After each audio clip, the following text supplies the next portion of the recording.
G'day guys, today I'm diving into a game that I'm bloody excited for. It's called Grey Zone Warfare.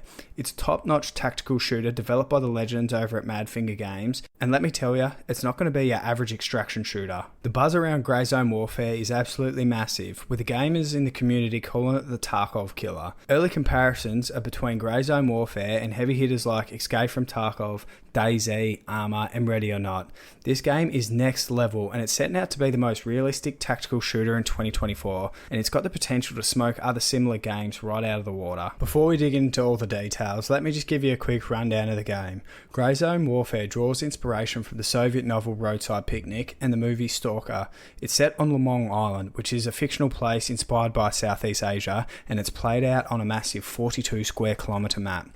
The island's in chaos from a huge event, and private military companies, or PMCs, are battling it out to figure out what the hell's happened. The UN has come in, slapped up a couple of blockades just to stop people coming in and going out, which has also ramped up the conflict, and it's going to be your job to figure out the mystery behind it all. Choosing your PMC in GZW isn't just like picking a team and running it, it's going to shape your gameplay. Players are stationed at 1 to 3 bases all around the zone, and everyone's going to be travelling into the quarantine area to figure out what's happened and complete their tasks. Grey Zone Warfare is going to encourage players to take their time and really immerse themselves in the game world, but keep in mind extended stays are going to heighten the risk, which makes for a tough balance between exploration and safety. You can go in, do a quick speed run to complete a task, or you can play it for hours taking it slow and methodical, just stalking a target from afar with no time limit. The choice is really going to be yours. This is really going to excite all you loot goblins out there. As you're doing your tasks, which I'll cover in a minute, you'll be able to loot as well, basically running through and picking up things to keep. Any gear that you pick up does need to be returned to the base to secure it, which is done by extracting. I mean, do you take the next bandit camp on and potentially lose all your gear, or are you just going to extract and keep it safe? If you've played games like DayZ, you're going to be familiar with this, but if you die in game, you don't respawn with your squad or near where you've died, but you will have 1 hour in real time to kit back up, go out and grab your things before it's gone, unless of course someone else has swooped in and picked it up for themselves. In the form of doing tasks for traders. It looks like each trader will offer you a different task and a different reward for completing that, which will gradually unlock as you go through. Madfinger Games has opted for a subtle storytelling approach, relying on in-map environmental cues and quest text instead of traditional cutscenes telling you what you need to do and where you need to go. All these tasks in GZW aren't your typical point-to-point affairs with clear waypoints and locations already marked out for you. Instead, they're going to be more focused on teaming up with your squad of 4, selecting your task, loading up and jumping into the map and figuring it out for yourself. Now let me dive into the health mechanics of Grey Zone Warfare. The health mechanics for this are on another level,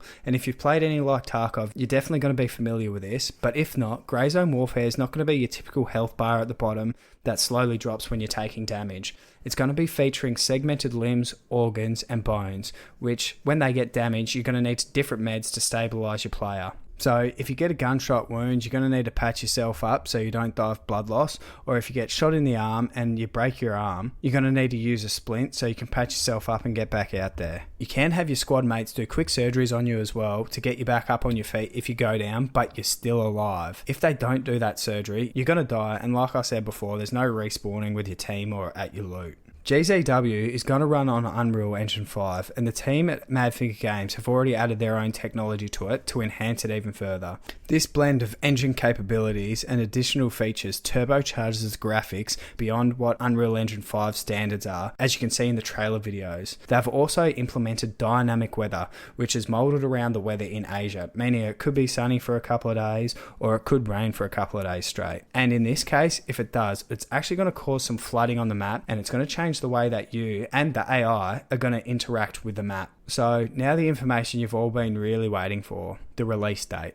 The early access build is expected to be released on PC in Q1 of 2024, but I'm going to keep you posted on any updates. Despite it still being in development, Madfinger Games is showing their commitment to transparency, collaborating with the community as well. They're having a serious approach to crafting a unique gaming experience, and they're taking feedback on board from the community. They've supposedly already implemented some of the community's comments and thoughts, and it looks like they're going to continue to do that as long as it's still in line with the vision of their game. If you're interested, jump into their Discord, have a quick look around and drop your thoughts in there, because I'm sure they'd love to hear a bit more feedback on the game, and they might even implement something that you've mentioned to them. With this game hopefully just around the corner, I'll cover updates as they're released, and when the game's out, I plan on doing a whole lot more content on it. Everything from playthroughs, tips and tricks to live streams. So if you want to keep up to date with the information, hit that sub button and let me know if you're going to grab this game or not. I'll see you on the next one. Cheers.